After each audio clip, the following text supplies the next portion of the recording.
Okay, hi Dave, welcome back to the Mate Night Podcast. Hi, Dave. This week we have something unusual lined up. We've decided to spend some time exploring our takes on changes in the cinematic universe. For this episode, we'll start with our gut reaction scores as usual, but we'll only speak for a maximum of 10 minutes. Then we'll dive into our what if segments, and with whatever time we have remaining, we'll chat and fill in our cinephiles. We have 50 minutes in total. The film for this episode is 500 Days of Summer, a romantic comedy drama released in 2009 that explores a non-linear portrayal of a troubled relationship. Who's going first on this one? You go. Okay, I'm going to start the timer. 50 minutes starts now. All right. 3, 2, 1. 6.9. 7.4. Okay, so we're pretty close. Yeah, 6.9 is pretty good for you for a love story. Yeah, well, you know what? When I asked you a minute ago about what 6.5 was, because I was thinking like, oh, I don't know if it deserves a 7. It's not a bad film, you know? It's but it's still not really my thing. Yeah, charming in some respects. Charming in some respects, frustrating in others. What a colossal bitch that girl is. Yeah, maybe. I've heard this a lot. Like, everyone who I've spoken to this film about since watching it have been like, she's such a fucking bitch, isn't she? And I'm not of that opinion. One thing I really like about the film is how realistic the breakup is. Yeah, yeah. And also, like, yeah, she's kind of a bitch, but she was also pretty straight with him. But that's the thing, right? It started off and I thought this is going to be my kind of film because she lays out the groundwork. She says straight at the start, like, I'm not interested in a relationship. And I actually audibly said to Faye, I was like, go on, girl. Like, that's it. I like that. And then she spends the rest of the film telling him she's not interested, but sleeping with him and going around IKEA with him and seeing it destroy him and just continue to do it anyway. Yeah, you're right. She is definitely more of a... Maybe bitch feels like a strong word for me because it's almost like she's not purposefully she's not purposefully pulling him along. She's just like, that's who she is. So I find it hard to call her a bitch whilst appreciating that. Yeah, she probably shouldn't have. She probably should have thought about his feelings. The writing was on the wall that it was killing him what she was doing, and she just she invited him to her engagement party, Fred. Yeah, without saying anything. After dancing with him. Yeah, okay, that was the biggest, bit. Yeah, that was a bad one. And then she seeks him out just as he starts just to turn when a he's corner. Recovering. Oh, so I mean, like, I don't mind her being that bad. I tell you what I've learned since starting this whole podcast is, I'm not that keen on non-linear narratives. Like, I find them annoying. Another one, this one. Yeah. Another one that jumps around. For those who might not have watched it, it's 500. It takes place over 500 days. And that is obviously the course of the relationship start to finish. And it will show you some from the early days, some from the late days, some from when it starts to go wrong. And yeah, I didn't struggle to follow it this time, but I just thought like, like you're just trying to, what was I thinking? I guess the idea of it being a romance story where it's different because of the nature of the relationship, which they did do a good job of. It wasn't your typical rom-com. It was different. It didn't then also need a non-linear narrative to make it more interesting. Like, that was fine. That's a new gimmick. Yeah, this one I did find was getting a bit confusing. I managed. Okay. So let's run through which other non-linear ones have we done recently. What was the one that you done? So we did Challengers, definitely. Yeah. What was there another one? There was. I'm sure it was another one where we did the other day. And we put up the cine files. What did we do? Yeah, whilst you're talking about that, Challengers I did manage to find all right. It could have been Challengers that I was thinking I got Challengers. I kind of managed to understand it, but when we spoke about it, there were parts of the plot that didn't make sense to you. Yeah. There was one thing in particular where you were like, oh, is that what that meant? I think she was mad at him about something and I just didn't understand it. And you missed one bit, and equally for this one, I was like, I missed like one scene where it showed what day it was, and I was like, I'm lost. I'm not, like, they chopped a lot in this, and we'd done one, as you say, with Challenges. We did it recently, and I was like, okay, that's getting a bit tiring. Yeah. Some bits I liked from it, so the design, like how the actual day that they represented, whether it was sunny or wintry, represented how the relationship was going. So at least then you're like, oh, I know it's a sad scene or a happy scene. That helped a bit. But then going from like day 12 to day 300 to day 30 to day 400 256. Yeah, that became quite tough. But what I did like is how okay, we see she's a bitch, I guess, or she acts atypically to someone who should. You don't get your excuse is it's not malevolent, it's negligent, but it doesn't stop her from being a bitch. She strings him along, but for the greater good. Like when you think about him as a character, as a person, as an individual, he is greatly improved by that experience. Okay.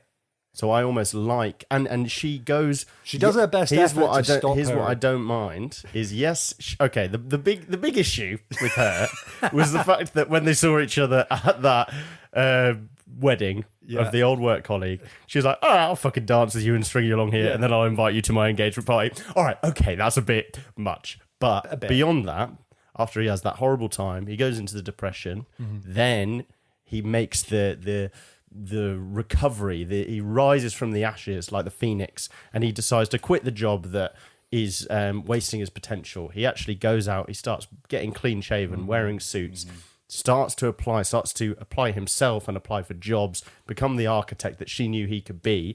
And then added to that, she seeks him out and gives him the closure that he needed. Okay. So it's not even just like she wasn't twisting the knife there, but she actually wanted to answer all his questions. That's how I felt. I was like, you know what? She has come out here and she said, this is exactly what's happened. Yeah, I shouldn't have done that, but that's just me. I fancy dancing with you, so I danced. Just me. Sorry, I broke your heart. I just met you. Oops, I did it again. So he gets his closure, and then by the end of the film, he has the gumption not only to meet the Autumn character, but also to actually go change his personality from the person who needed to be moved on to the person who actually goes and gets it and tries to. So is your point that she is not as bad of a person because he grew for that experience? Because I don't think that gives you an excuse to inflict pain on someone. So, they improved themselves because of the pain that I caused. No, I don't think she's a good person because of it. I think that his interaction with her greatly improved his life. It was always going to happen. The pain was It was always going to happen to him. He was asking for it from day one. Like, well, this is his whole behavior. Integral to my change, this. Yeah, okay. Well, I mean, we could call it there and get straight onto the what ifs, and we can knowing how we approach this. Let's take as much extra time that we can. Let's just run into it, because then we give ourselves a bit of leeway. Who wants to go first on the what if? Well, shall I go in mine, because it's almost an extension of my last point? Okay. So here is my one change, and this is going to be something, or my what if. I tried to approach all of these as a one change, but for all of them, I think across the board, I wasn't able to do my usual process. For listeners who may have seen some of our one changes before, what I'll typically do is look at a film and think, okay, what do I dislike most about this film? How would I then change that in a small way if I can? And what impact will that have that I want? What solution will that create? I struggled with every one of these films because I liked that they had a message, and they also executed it in a way that I was pretty happy with. Sure. So instead, this time, I've gone with the standard what if. Let's just make a change and see what happens, baby. Let's ride it to the end. Very nice. This change is pretty sad. Oh, no. So let's see what we think of it. Right. I just ran with it, baby. And this is what happened. It was depressing as hell. Okay, so, go. Let's welcome to another segment of Mate Night. Today, we're diving into a fascinating what-if scenario for the film 500 Days of Summer. As I mentioned originally, and with the other films we will discuss later, I struggled to come up with a specific change that I disliked about the film because its message is so impactful and well executed. Instead, I've opted for a thought-provoking what-if that leads to a significantly different outcome for our protagonist, Tom. Hansen. Well done. I did not expect you to get that. Well done. What is it? Hansen. Hansen. That's good. That's good. Hansel. So, without further ado, presenting A Lifetime of Summer. The poor guy. What if Tom missed the wedding? So, a bit of backstory. Poor guy. In the original film, Tom's journey takes a crucial turn when he unexpectedly runs into Summer at an old co-worker's wedding. So the scene we were just discussing. This encounter rekindles old feelings and gives Tom a glimmer of hope. At that point, he was starting to mend a bit. He wasn't at his complete nadir. Or is it zenith? Nadir, I think it is. He wasn't at his complete low point, but he was, he hurting. He was hurting, but he was on the mend.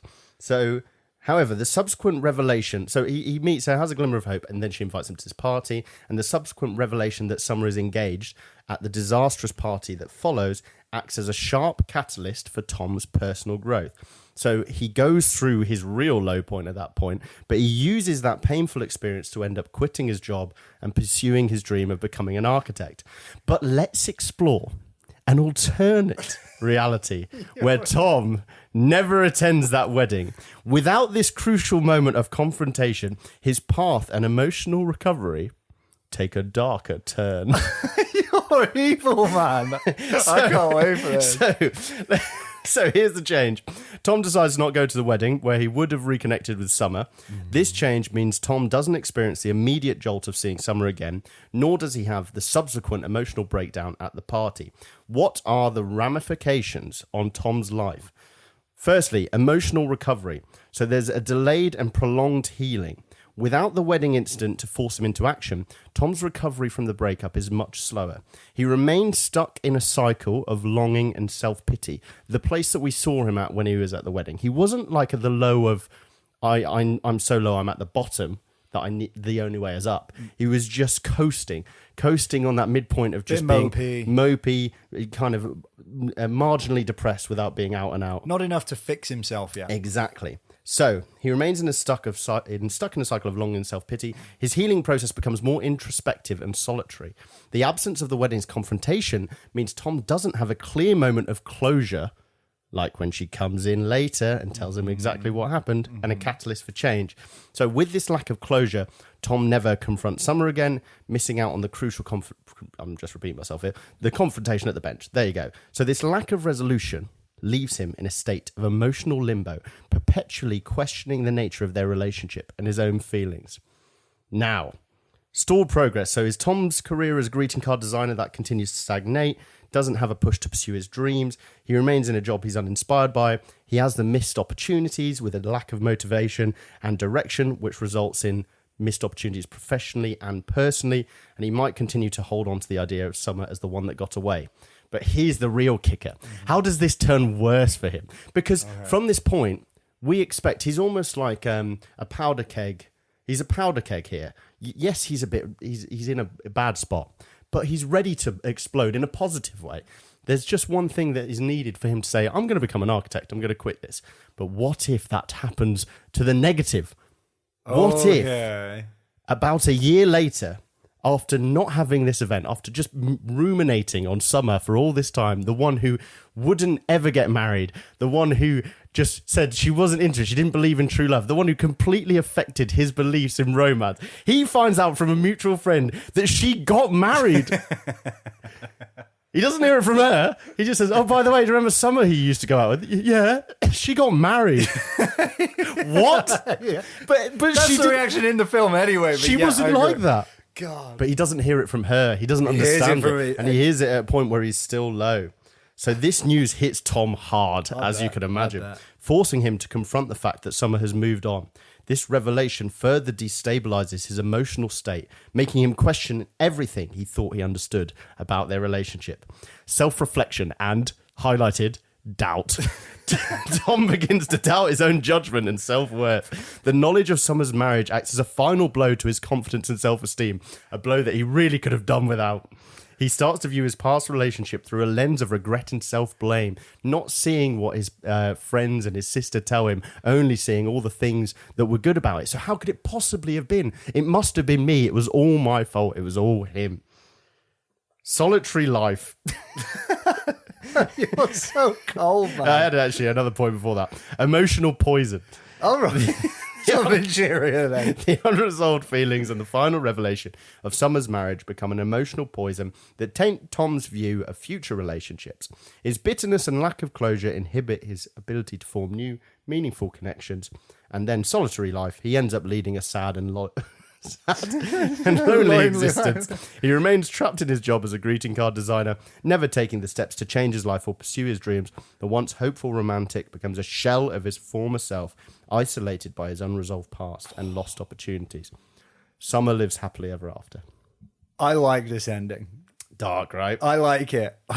What is the catalyst required to turn him into a murdering psychopath? Ooh, man. Like he's bad now. Not far off it, is he? I feel like the right, the right detail, and that could be it. Oh man, is there anything you can think of to add? Well, I feel like it's gonna be a work related thing. I feel like it's the greeting cards world there's gonna be a straw that breaks the back. I reckon he might turn. So he goes from being a handsome guy who people are like, he probably shouldn't be here. He's in a job that handsome. He goes from Tom Handsome to Tom Hamster, and Tom Hamster, the sad, lonely little gerbil running around in his little wheel. Tom Hamster. I think it would be stuff like that. It would be The Office start to maybe make jokes about him. Maybe he becomes the butt of every joke, and he turns not only into the solitary loser who used to... People wouldn't see him as, the cool, quirky, I've got it. quiet A guy. new person at work. But instead of it being the love of his life, Summer, it's now... the person who is that straw that breaks the camel's back. They're the one who directs that trouble in his way. And then the moment, right, is when he sees a greeting card written by this guy and it says something like Tom Hamster on it. And that's the moment. And then he opens it up and he goes, "What are you going to do? Kill me?" I think we've cracked it, Freddie. I love it when we come with these ideas and we've reached such a mature conclusion. Tom bloody Hamster. Brilliant. Well, I really like that, man. I think that's a fun change. I think that is a fun and a plausible change. I feel like this guy has always been emotionally vulnerable. This absolutely could happen to this guy. He could become Tom Hamster. The murdering lunatic. I think. There you go. I loved it, man. Well, listen, don't forget to like and subscribe. Thanks so much for listening. Thank you very much.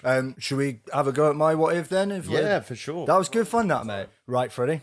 500 Days of Summer follows the relationship between Summer Finn, an emotionally unavailable enigma, and Tom Hansen, a hopelessly romantic man who falls hard and gets hurt. Now, Freddie, there were moments in this film where I really started to think that Summer was just plain evil. Today, I want to establish just how malevolent Summer really was and explore how far it could have gone. In other words, what if Summer was a psychopath? So, today we are going to explore this question in two parts. First, we need to determine exactly how detrimental Summer's actions were and if they constituted psychopathy. If we decide that she was in fact not a psychopath, then part two will ask how the story would have changed if she was. We have 10 minutes to hash it out. I feel like you have a comment to make before we get going. Look, I just found it funny how our two thumbnails are going to be, one is going to be, what if someone was a psychopath? And the other is going to be, what if Hamster was a serial killer?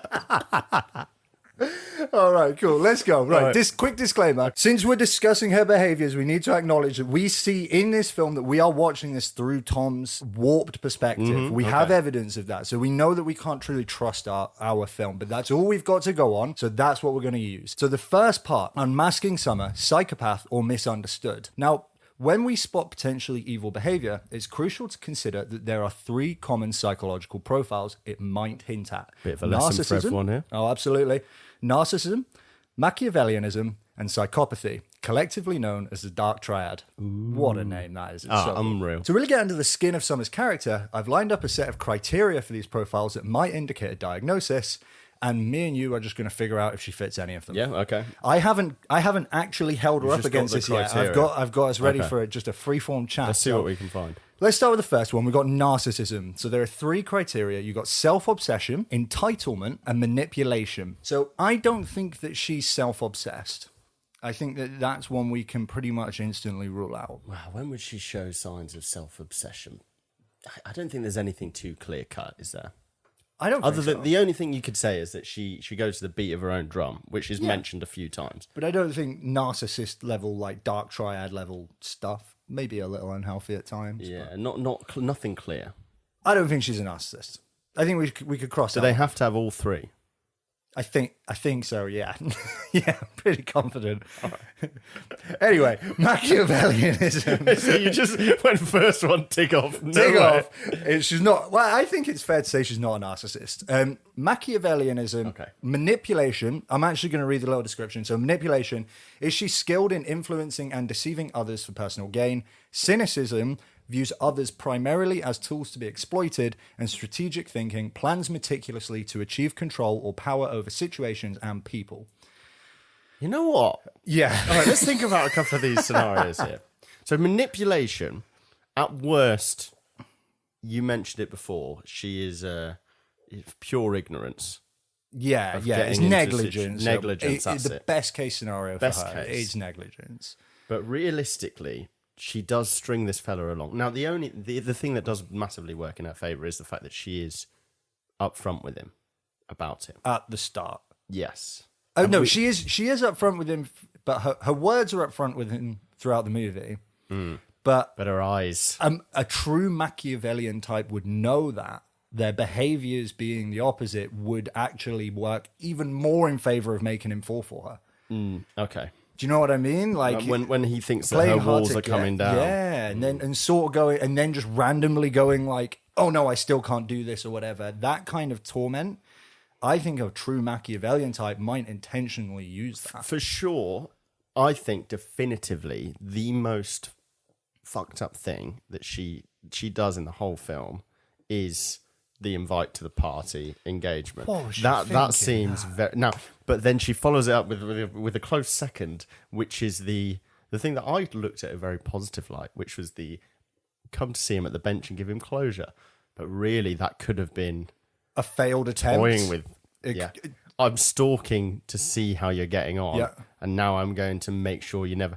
Maybe she's actually been following him for weeks, and she knows that he's getting doing a bit better. Had he already talked to that girl? No. He talked to the girl after. Oh, okay. That was the last scene. Maybe she was testing him. But maybe she left like. I feel like we're going a bit far. I don't think she's a Maybe she Machiavellian. wore some makeup. I don't think she. My name's Autumn. Wink, wink. maybe they're quadruplets. Yeah, maybe. Named after the Maybe, season. Fred. Shut up. And Okay. they've all got a different of the dark triad. She's definitely cynical. We know that. That is laid out clearly at the start. I think that we spoke about it before, the example where he goes, "Why did you dance with me then?" And she's like, "Oh, I just fancied it." Yeah. That's cynicism. So I had a thought on the whole manipulation thing as well, which is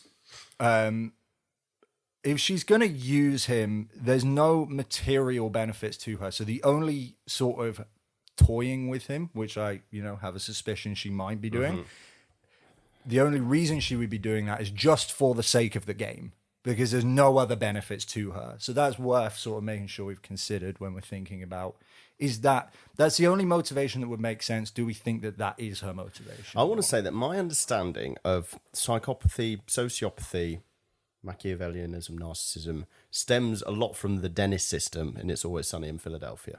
Okay. She may not know of, but I don't know. effectively, Dennis is a character who demonstrates a few of these traits. And he has a system, his name is Dennis. Yep. And he has a system called Dennis, which is an acronym for a 6-step plan to basically make any woman fall in love with him. Okay. I don't remember all of them, but it's like demonstrate value, I think is the first. And then it's engage physically, neglect or nurture dependence, neglect emotionally. I'm surprised at how many I might be remembering. Inspire confidence, I think is one. So basically he shows that he shows that they need him. He shows use to them first and foremost. Yeah. Then he manages to have sex with them, and then he nurtures some dependence, and then he completely cuts them off out of nowhere and just completely fucks with their head. And then he comes back in, inspires hope by saying, "No, you're the one for me. I had to get my head straight." and then he separate entirely. So then the last one is never see them again. But if you need them, they're there, and they think about you. She's quite close to that. I don't know if that system is studied in psychological circles, but I doubt I know that's exactly what she did. That is exactly what she did. Step by step. She really completely Dennised him. Okay, so she could be a Machiavellian. Here's why I'm going to say she's not, is because I don't think that she is meticulously planning. I think she is negligent rather than malevolent.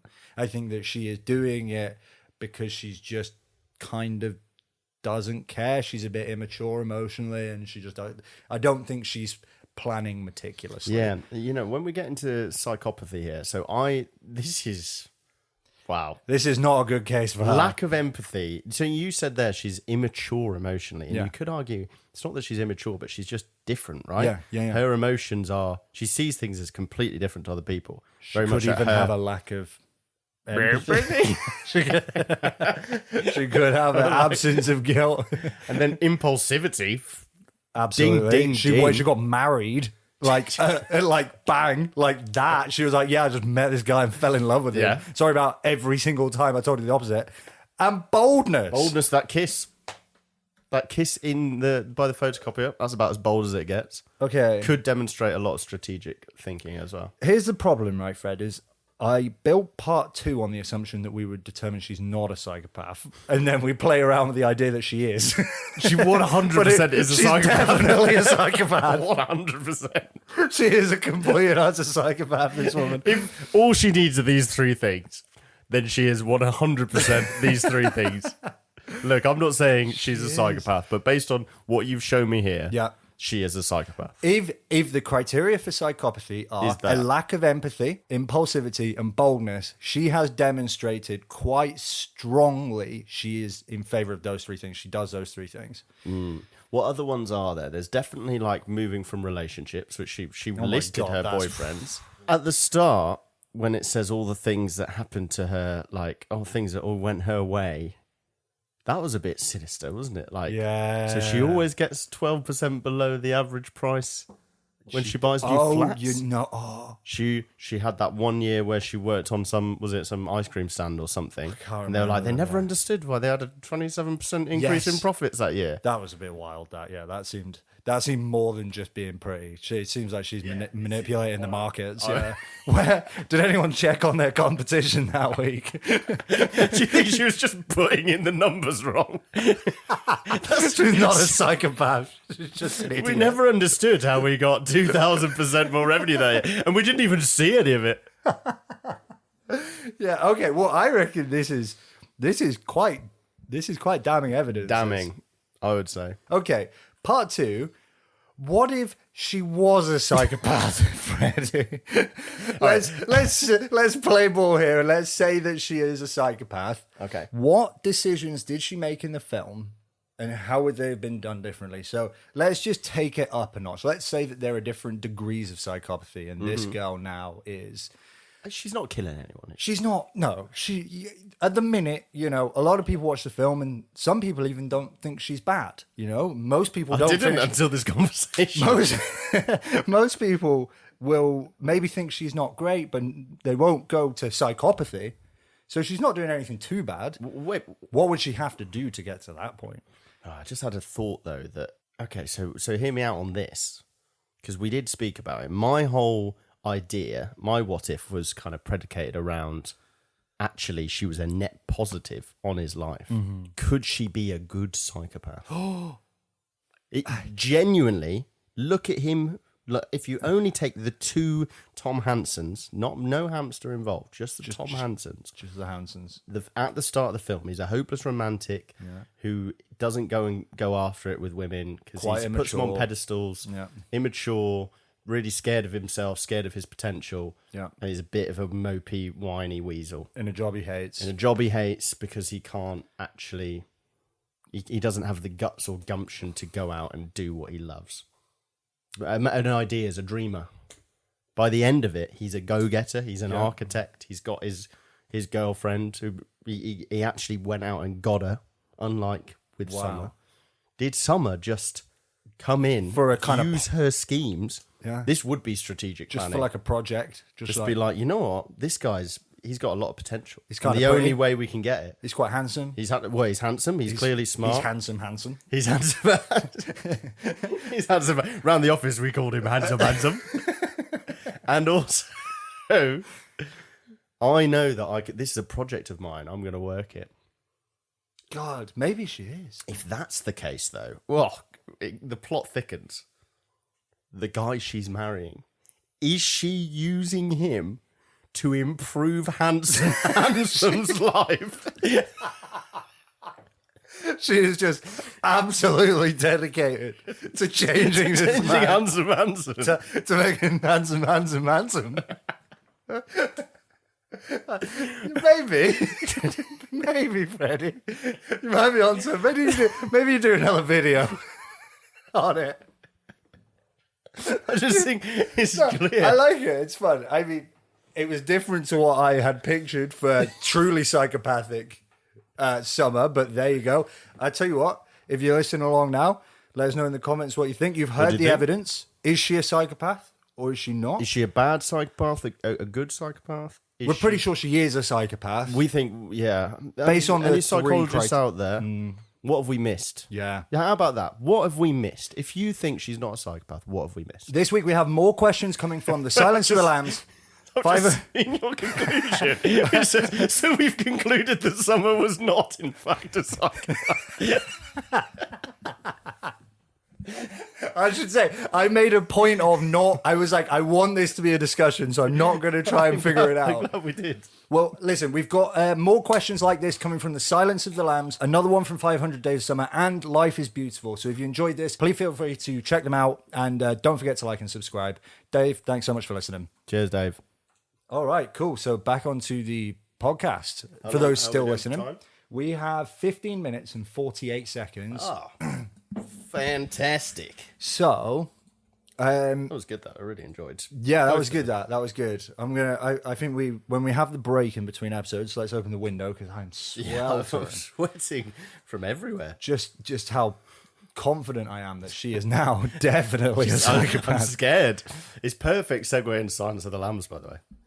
I was going One psychopath to another. And then I got confused and just did my call to action by accident, and lost the Silence of the Lambs.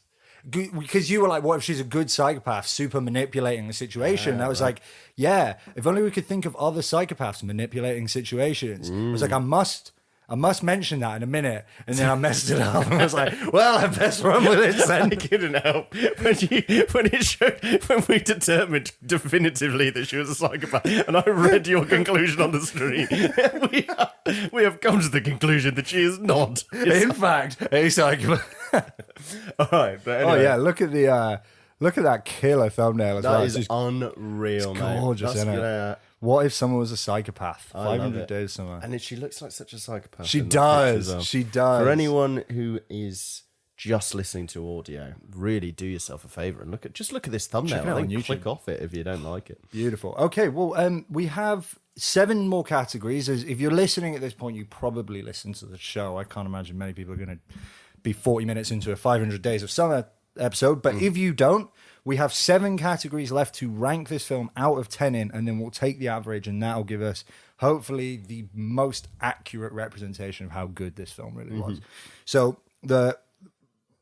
I forgot that we changed the last one. So the following categories we've got to do left are plot, character, dialogue, performance, visuals, sound, and impact. Plot. Right, I'm going to do a 1-minute timer. Oh, wow. Let's hit it. Okay. 1 minute. Non-linear, annoying. Yes. 2 non-linear. 2. I like the fact that it didn't fall into the usual romance tropes for me. And so I'm thinking around 7. I think it was pretty good because we spoke about it a lot. Lots of different interpretations. Only real issue was the non-linear. Can you show me what other sevens we have? See if it falls more in. I think it's definitely 7 at least for me. Challengers and Alien. There were 2 7s. We got Challengers and Alien. Bang it, 7. That's enough for me. I think definitely going to be on that. All right, cool. Character. Yeah, some interesting characters. Are there characters to be wary of before we get started, other than Tom and Summer. There was his mate. There was. I didn't really like his mate. His mate was a bit annoying. He was really annoying. The comic relief wasn't that great in this. It was considering very it's a poorly rom-com. Let me just get the info up. Apologies. So we've got characters: Tom Hansen, played by Joseph Gordon-Levitt; Summer Finn, Mackenzie, that must be one of the mates, played by Jeffrey Arend; Paul, played by Matthew Gray Goobler. He's the one who was in, I think, his American TV show. I'm going to get it wrong, so I'm not going to say it. And then Rachel Hansen, so his sister, played by Chloe Grace Moretz. They're all kind of nothing characters apart from the main two, aren't they? I thought the main two were, if anything, very interesting characters. Yeah, I think that those two were 8 characters. No, Fred, there were 2 of them. There were not 8 characters. I think if you quartered those two, you'd have 8 characters. All right. That would put it with Princess Bride, Citizen Kane, Challengers, and Team America for character. You know what? I would say great characters.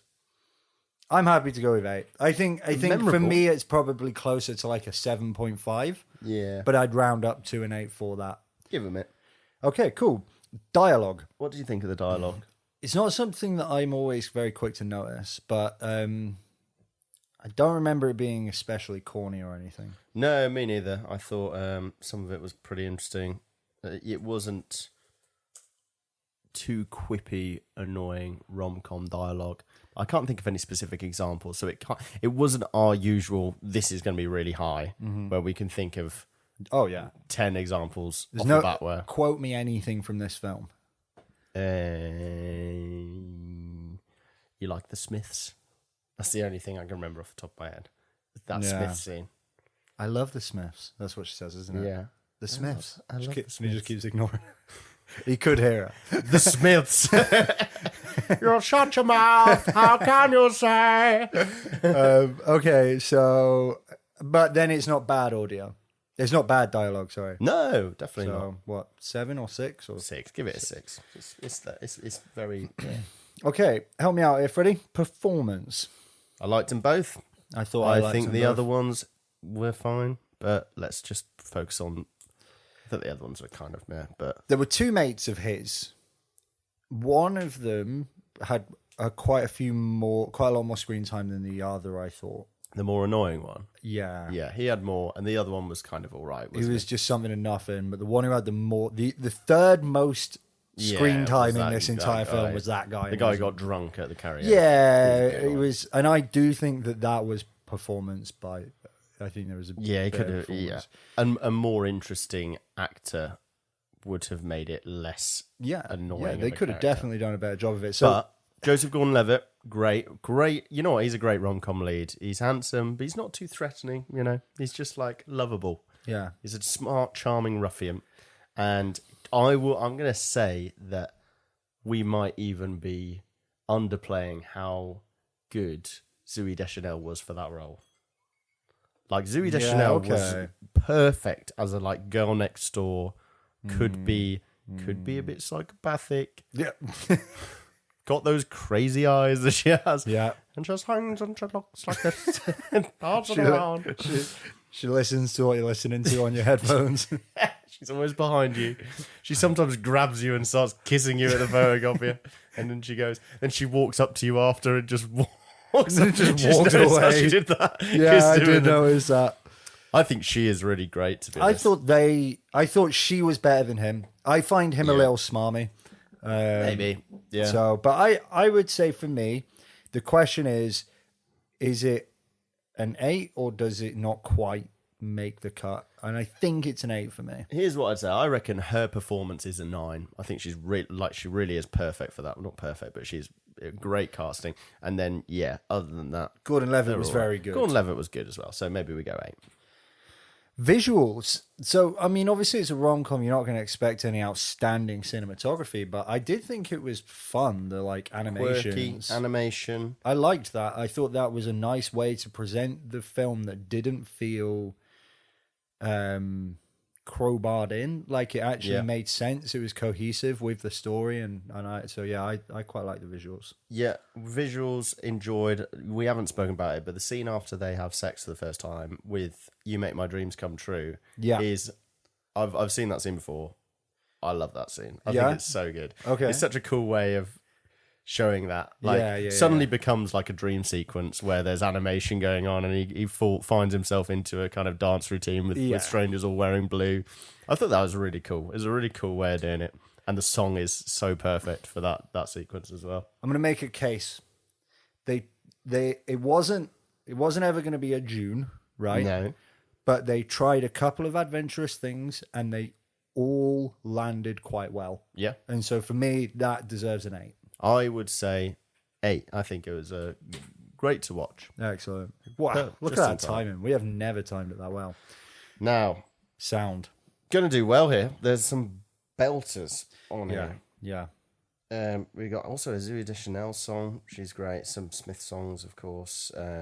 Story of Boy Meets Girl, Us, Bad Kids, There Goes the Fear, Sweet Disposition, Bookends, Simon and Garfunkel. I mean, it is perfect 2000s indie, quirky soundtrack, song banger after banger. I agree. Fills you with a bit of warmth, the songs, don't they? So interestingly, from our list, the 9s, Apocalypse Now and Space Odyssey, neither of them are, as far as I remember, especially soundtrack. There were a few good songs in Apocalypse Now. There were a couple of good songs, but was that why we gave it the 9? Was because the Doors were in it? I think it just had that classic. Yeah, it did have a few, didn't it? It had that classic Vietnam War. All right, we're done. So you're obviously gear. I figure it'd be leaning to below 9. on or above 9, right? I don't think it's it's not groundbreaking. I feel like 10s have to be groundbreaking. Yeah, I agree. 8 or 9. Yeah. So the only 2 9s are those two. Space Odyssey, we gave it for sound design, really, and that, which is a completely deserving, like that. You can get yourself a 10 in that category if you do it right. The Thing, Psycho, Heat, Princess Bride, Challengers, Alien, Bend It Like Beckham, and The Exorcist are all 8 out of 10 for sound. Oh, give it a 9. Let's all go. right, yeah, you know what? I'll give it a 9. What are we looking at then? Oh, okay. We've got another one, Impact. Okay, so just remind us what we decided this was. How important was it to the genre, basically? Yeah. Effectively, how important of a film is it?